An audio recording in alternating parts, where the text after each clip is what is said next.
Everyone, good morning. আশা করছি তোমরা যে যেখানে আছো প্রত্যেকেই খুব ভালো আছো আর সুস্থ আছো। আমার আজ আরও একটি নতুন ব্লগে তোমাদের সকলকে জানাই অনেক অনেক ওয়েলকাম আর ভালোবাসা। দিনটা ছিল রবিবার আর এখন ঘড়ির কাঁটাতে সকাল হলো 6:30।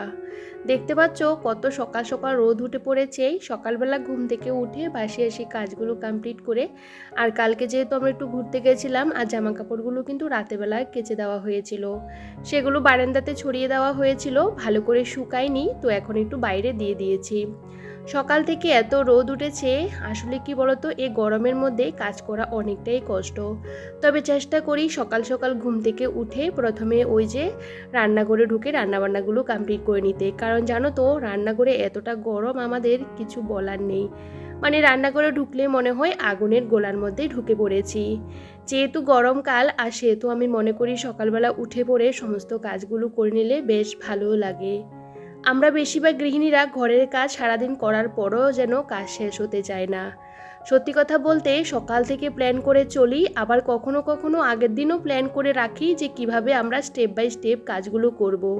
তারপরও জানো তো এই গরমের মধ্যে একটানা কাজ করতে গিয়ে অনেক সময় এতটাই গরম লেগে যায়, একটু বসে রেস্ট করে আবারও কাজ শুরু করি। তবে জানো তো একা সংসারে ওই যে একটু বসে ধীরে সুস্থে কাজ করব সেটা কখনো হয় না, কারণ যত তাড়াতাড়ি কাজগুলো কমপ্লিট করে নেবে তত তাড়াতাড়ি অনেকটাই ভালো। সকালে ব্রেকফাস্ট করার পর আমি কিন্তু রান্নাটাও সেরে নিয়েছিলাম, কিন্তু তোমাদেরকে একদমই শেয়ার করতে পারিনি, কারণ বিশ্বাস করো এত সকাল সকাল এত গরম দিচ্ছে আমাদের এখানে, এত গরম দিচ্ছে আর সহ্য করার মতন না। তো রান্না বান্না করে নিয়েছিলাম, সকালে করেছিলাম ওই যে চাউমিন, সকালে আমাদের কিন্তু খাওয়া হয়ে গেছে টিফিনে। তারপরে আমি সকাল সকাল রান্না করে নিয়েছিলাম, কারণ আমার দাদা বৌদি ওরা সকালবেলা ভাত খায় আর কি, অল্প করে আর কি। তো বাচ্চাকেও খাওয়ালো, ওরাও খেলো। আমরা তো খাই না সকালবেলা ভাত, তো আজকে যেহেতু সেরকম ভারী টিফিন কিছু করিনি, তো সবাই কিন্তু একটু একটু ভাত খেয়েছে। তবে এই যে আমি ভাবলাম চলো, ঘর দুয়ারগুলো ভীষণ অগোছালো হয়ে আছে, কারণ বাচ্চা কাচ্চা থাকলে বুঝতে পারো ওরা খেলাধুলা করছিল, আর কোথাও বা খেলাধুলা করবে, এই ঘরের ভিতরেই করে। কালকে রাতে আমরা কিন্তু এই যে এখানে ঘুমিয়েছিলাম, বেডকাম সোফা, মানে সোফাটা খোলা হয়েছিল আর কি, তো এখানে সবাই ঘুমিয়েছি, যেহেতু এখানে এসি আছে। আর ওই ঘরে ঘুমালে না এত গরম লাগে, আর সাথে কি বলতো, আমি যেহেতু ওই ঘরে একদম ঘুমাতে পারি না, কারণ এই ঘরে ঘুমাতে ঘুমাতে অভ্যাসে পরিণত হয়ে গেছে, সেহেতু ওই দিন একদিন ঘুমিয়েছি, একদমই ঘুম হয়নি। আর আমার ছেলেও না ঘুমাতে চায় না। তো যাই হোক, এই যে বেডকাম সোফাটা একটু আগে তোলা হয়েছিল, কারণ ওরা বসে বসে খেলা করছিল, তো ভাবলাম খেলা করুক, আগে আমি রান্নাবান্নাগুলো সেরে নিই। আর আজকে একদম সিম্পল রান্নাবান্না করেছিলাম, তো সেগুলো তোমাদের সাথে পরেই শেয়ার করব, আগে ঘরটা গুছিয়ে নিই। আমার মনে হয় ঘরের ভিতরে মনে হয় আবার ইঁদুর ঢুকেছে, এই যে দেখতে পাচ্ছ সোফার নিচ থেকে টুকরো টুকরো টাইপের এগুলো বেরোচ্ছে আর কি। তো যাই হোক, আমি সবসময় কি বলতো সন্ধ্যার সময় না দরজাটা খোলা রেখে লাইটটা অফ করে ওই ঘরেই ছেলেকে পড়াশোনা করাই। আসলে তখনই মনে হয় ইঁদুর টিঁদুর ঢুকে পড়েছে। এমনিতেও কিন্তু আমার ঘরে যদি ইঁদুর ঢুকে, কারণ ঘরের প্রত্যেকটা জায়গাতে জিনিসপত্র বুঝতে পারো একদমই নষ্ট করে ফেলবে। একবার ঢুকেছিল, অনেক কষ্ট করে বের করেছিলাম। তো যাই হোক, এখন জানি না কি হবে। তো দেখো এদিকে ঘরের জিনিসগুলোকে ভালো করে আমি ক্লিন করে নিচ্ছিলাম। আজকে ভাবলাম এগুলোকে একটু পরিষ্কার করতে হবে, কালকে না পরিষ্কার করা হয়নি। আর যেহেতু আমার খোলা বারান্দা, তো একটা দিন পরিষ্কার না করলে না ভালো লাগে না। তো ভাবলাম চলো এইগুলো এলে মুছে নিই, আর একদমই অগোছালো হয়ে আছে।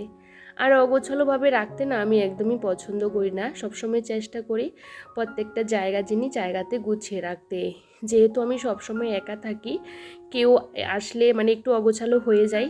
তবে জানো তো আজকে আমার দাদা বৌদিরা চলে যাবে, যেহেতু দাদার ওই যে ছুটি শেষ আর কি, তো ওই যে একটা দিনই ছিল আমাদের বাড়িতে আর কি। বেশ খারাপ লাগে, কিছু করার নেই। আসলে না ওই যে একটা দিন বা দুটো দিন থাকে, এর বেশি একদিনও থাকতে পারে না। তো কী করবো বলো তো, কিছু করার নেই।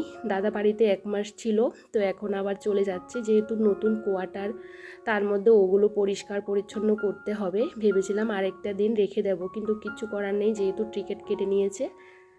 তো ভাবলাম চলো ওরা চলে যাওয়ার আগে সমস্ত ঘর দুয়ারগুলো গুছিয়ে নিই যেটুকু পারি, কারণ স্নান দান করে ওরাও খাওয়া দাওয়া করবে, কারণ ওরাও একটু রেস্ট করবে। 5টার সময় ট্রেন আছে, তো ভাবলাম চলো সকাল সকাল রান্নাবান্নাগুলো সেরে নিই। আমার দাদা বলেছে লাউর ডগা রান্না করতে। এই যে লাউর ডগা দিয়ে আলু দিয়ে করেছি, এখানে চাটনি করা হয়েছে, আর এখানে শসা দিয়ে আলু দিয়ে মাছ, তারপরে আমের চাটনি, ডাল, এগুলোই করেছি। কারণ এই গরমের মধ্যে না ওরাই বলছে ডিম টিম কিছু করতে হবে না, এমনিতে নর্মাল কিছু রান্নাবান্না করতে। তো যাই হোক, ওরা সকালবেলা খেয়েছে আর এই বাদ বাকি রান্নাগুলো রয়েছে আর কি। তো কি বলতো, দুপুরবেলা খাওয়ার সময় ডিম অমলেট করব। তো যাই হোক, এখন গ্যাস ট্যাস ভালো করে মুছে নিই। বাসন কোসন সমস্তটা মাজা হয়ে গেছে, আমার বৌদিয়ে মেজে নেই আর কি, বারণ করি যে মাজতে হবে না, উনিই মেজে নিয়েছে। তো যাই হোক, এখন গ্যাসের টেবিলটা ভালো করে পরিষ্কার করে নিই। অনেকে আমাকে কমেন্ট করেছিল যে গ্যাসের টেবিলের মধ্যে এই যে প্লাস্টিক পাতা দেওয়া হয়েছে, এটা দিলে মানে ভালো না রে, অনেক সময় ফ্যাট নোংরা পড়ে যায়। তবে কি বলো তো, আমার কিন্তু ওই যে ভাতের মার বলো দুধ বলো কিছুই পড়ে না, সবসময় আমি পরিষ্কার করে রাখি। আর যে কোনো রান্নাবান্না করতে গেলে আমি সবসময় কিন্তু খেয়াল রেখে রান্নাবান্না করার চেষ্টা করি। আর অনেকে আবার কমেন্ট করেছে ঘরটার কালারটা যদি হোয়াইট কালার করা হতো বেশ ভালো হতো। আসলে কি বলতো, ইচ্ছে আছে আমার ঘরটাকে ভাঙার, যেহেতু আমার বাড়িতে কাজ করানো হবে। তো আমি না এত পয়সা খরচা করতে একদমই চাইছিলাম না, অল্প কিছুর মধ্যেই শুধু রান্নাঘরটাকে একটু পরিবর্তন করেছি। কারণ এক সময় একরকম দেখতে ভালো লাগে না, মাঝে মধ্যে একটু পরিবর্তন করলে বেশ ভালো লাগে। যেহেতু আমার এগুলো সমস্ত কিছু ভাঙা হবে, আর আমি জিনিসপত্রগুলো কিনে কোথাও বা রাখবো। যাই হোক, যখন ভাঙা হবে তখন দেখা হবে। আর এভাবে সাজিয়েছি, দেখি কতদিন রাখতে পারি। তো দেখো, এই মুহূর্তে বেশ খানিকটা সময় চলে গেছে, আমি কিন্তু সংসারের সমস্ত কাজকর্মগুলো সেরে নিয়েছি, চান টান করে পুজোও করা হয়ে গেছে। আর এদিকে বাথরুমটা পরিষ্কার করেছিলাম। আর কি বলো তো বন্ধুরা, জামা কাপড় কাচলে না বাথরুমটা একটু নোংরাই হয়ে যায়।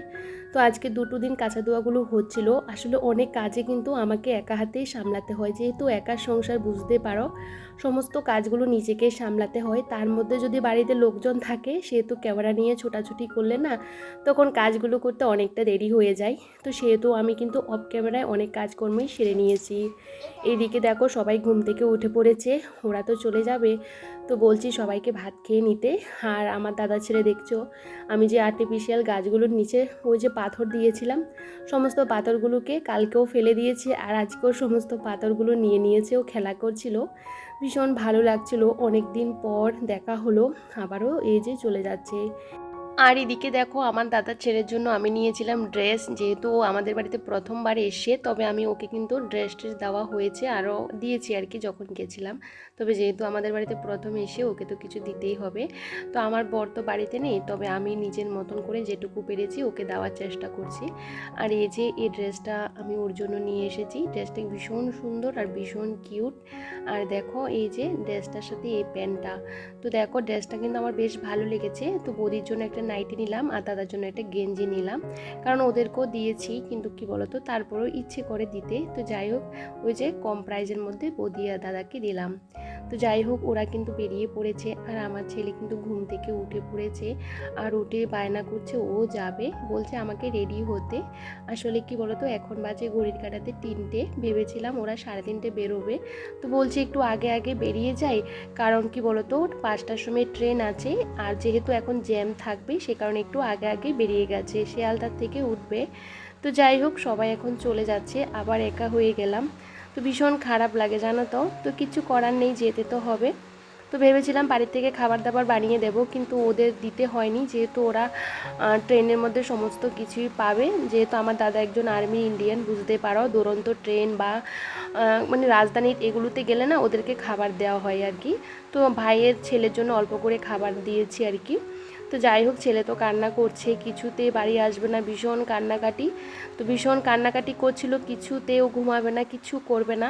তো জানো তো, ছেলেকে নিয়ে আমার কিন্তু প্রায় অনেকটা সময় মানে পার করে ফেললাম আর কি। এখন বাজে 5:30টার উপরে, প্রায় 5:45টার মতো বাজে। এখন হালকা হালকা অন্ধকার হচ্ছে, যদিও বা এখন গরমকাল, আমাদের এখানে সন্ধ্যা হতে হতে ওই যে 6:30টার উপরে বেজে যায়। তো ঘরটা এতটা অগোছালো হয়ে আছে, কোনো কাজ করতে একদমই ভালো লাগছে না, মানে এনার্জি পাচ্ছিলাম না আর কি। যেহেতু সবাই চলে গেছে, মনটা খারাপ লাগছিল, আর ওরা চলে গেছে অনেকক্ষণ আগে। আর দেখো আমার ঘরের অবস্থা কীরকম হয়ে আছে, কিচ্ছু করছিলাম না। তো ভাবলাম সন্ধ্যা হয়ে যাবে, সন্ধ্যাবাতি দেবো, তার আগে চলো ঘরটা আগে গুছিয়ে নিই। যেহেতু এই যে অগোছালো, যেহেতু এখানে সমস্ত কিছু রেখেছে। তো দেখো, এই জামা কাপড়গুলো এখন গুছিয়ে নিচ্ছি, কারণ আমারও না অগোছালো থাকতে ভালো লাগে না। তো অনেকক্ষণ মন খারাপ লাগছিল, তবে চলো আবারও কাজে ফিরলাম, কাজ তো করতেই হবে তাই না। একার সংসারে দেখবে মনটা খারাপ লাগলেও কিন্তু সে কাজগুলো নিজেকেই করতে হয়। পড়েছিল এতক্ষণ ধরে, কে বার করবে, নিজেকেই করতে হবে। তো যাই হোক ছিল, কিন্তু আবার বলছে ভাই কখন আসবে এরকম বলতেই ছিল। কিন্তু আমার মোবাইলে না রিচার্জ শেষ হয়ে গেছে, আমি ওদের কাছে ফোনই করতে পারছি না। ওরা একবার ফোন করেছিল, ছেলে কথা বলতে পারেনি। তো যাই হোক এখন ওকে বলে বলে আমি বলেছি তোমাকে নিয়ে রাস্তাতে ঘুরতে যাব, আগে আমি কাজগুলো করে নিই। তো ওকে নিয়ে আমি রোজ দিন ওই যে বিকালে মানে একটু রাস্তাতে ঘুরে আসি আর কি, ওরও ভালো লাগে। যেহেতু এখনও বুঝতে শিখেছে, আর সবসময় ঘরের মধ্যে ওরও ভালো লাগে না। তো জানো তো, তার আগে ভাবলাম চলো ঘরটা গুছিয়ে নিই। এই যে সমস্ত জামা কাপড়গুলো গুছিয়ে গুছিয়ে জায়গাতে রাখছি, এগুলো সমস্তটা কাচা ধোয়া করা। তো ভাবলাম চলো এগুলো গুছিয়ে রাখি। আসলে কি বলতো, সমস্ত কাজগুলো যখন এরকমভাবে পড়ে থাকে তখন দেখতে না একদমই ভালো লাগে না। যাই হোক, এই যে ঘরটার মধ্যে সমস্ত কিছু ছড়ানো ছিটানো ছিল। আসলে সকাল থেকে এখানে ওই যে দুটো বাচ্চা খেলা করা, তারপরে জামা কাপড় এখানে রাখা, সমস্ত কিছু রাখা হয়েছে। আর বুঝতে পারো কেউ আসলে তো ওদেরকে একটা ঘর দিতেই হয় জামা কাপড় রাখার জন্য। তো সমস্ত টলি ব্যাগগুলো বের করেছে, আর কালকেও এগুলো পরিষ্কার করতে পারিনি। তো ভাবলাম চলো এখন ভালো করে পরিষ্কার করে নিই। এই যে বিছানাটা ভালো করে ঝেড়ে নিয়েছি, আর এখন সুন্দর করে গুছিয়ে রাখছি। আর দেখবি যে কোনো কাজ যদি আমরা গুছিয়ে রাখি তখন দেখতে না বেশ ভালো লাগে। বিশেষ করে বিছানাটা যখন একটু পরিবর্তন করবে দেখবে ঘরের লুকটা এমনিতেই চেঞ্জ হয়ে যাবে। তো এখানে কাপ, তারপরে ওই যে কাচের গ্লাস বাটি, এগুলো সমস্ত কিছু বের করা হয়েছে। তো এগুলো তো ধোয়া হয়ে গেছে সকালবেলা, কিন্তু আর রাখা হয়নি। তো এখন শুকিয়ে গেছে, তো ভাবলাম চলো জায়গার জিনিস জায়গাতে রেখে দিই। দেখবে যে কোনো জিনিস যদি বের করা হয় তখন জায়গার জিনিস জায়গাতে না রাখলে ভালো লাগে না, কিরকম একটা খালি খালি লাগে। তো দেখো সমস্ত কিছু গুছিয়ে রাখার পর বেশ ভালো লাগছে। এখন ঘরটা ভালো করে ঝাড় দিয়ে নেব। আর জানো তো, বিকালেও কিন্তু এত গরম আর এত রোদ্দুর, এখনও পর্যন্ত রোদ্দুর কমেনি, মানে ভীষণ গরম। আর আমাদের যেহেতু উপরে ঘর নেই, আর ছাদটা না এতটা গরম হয়ে থাকে, বিকালে না ঘর থেকে আগুন বেরোয়, মানে ইচ্ছে করে না ঘরে থাকতে, তবে কিচ্ছু করার নেই, থাকতে হবে। আর এখন ঘরের মধ্যে এত প্লাস্টিক এটা সেটা, তো সবটা আমি কিন্তু এখন ওই যে ঝাড় দিয়ে ফেলে দেব। তো যতক্ষণ ঘরগুলো গোছানো না থাকে ততক্ষণ মনে হয় শান্তি পাই না। তো যাই হোক, এখন এই গরমের মধ্যেও কিন্তু কাজগুলো করতে হচ্ছে। আর সবসময় কিন্তু বিকালের কাজগুলো তোমাদের শেয়ার করি না, তবে বিকালে কিন্তু আমার ঘর দুয়ার এতটা অগোছালো হয় না, সাথে কিন্তু সবসময় গোছানো থাকে। যেহেতু আমি ওই যে দুপুরে কিন্তু খাওয়া দাওয়া করে কিন্তু আবারও ঘর দুয়ারগুলো আমি ঝাড় দিয়ে পরিষ্কার করে রাখি, যাতে বিকেলে আমার কাজের চাপটা অনেকটা কম থাকে। তো যাই হোক, এই যে ঘরটা এখন গুছিয়ে নিয়েছি, আর দেখবি গোছানো থাকলে তখন বেশ ভালো লাগা কাজ করে।